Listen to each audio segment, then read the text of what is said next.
Yo, what's up guys? Welcome back to the channel. In today's video, we're going to talk about how to set savings reminders with Digits.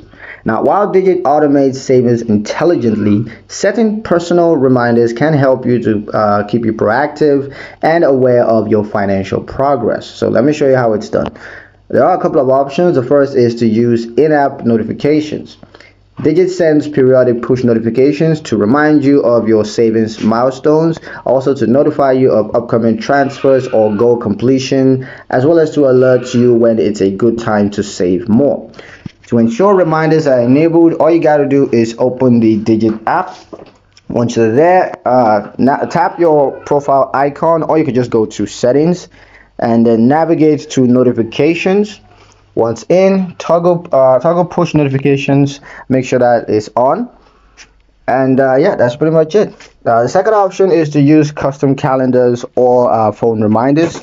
For personalized reminders, all you got to do is open your calendar or reminder app. That's either your Google Calendar, your Apple Reminders, whatever it is.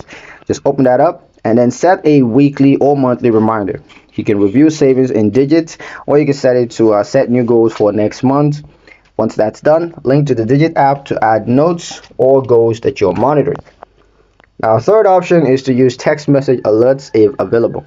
If you're using Digit's older SMS version, you can text reminder or set recurring message to check on goals.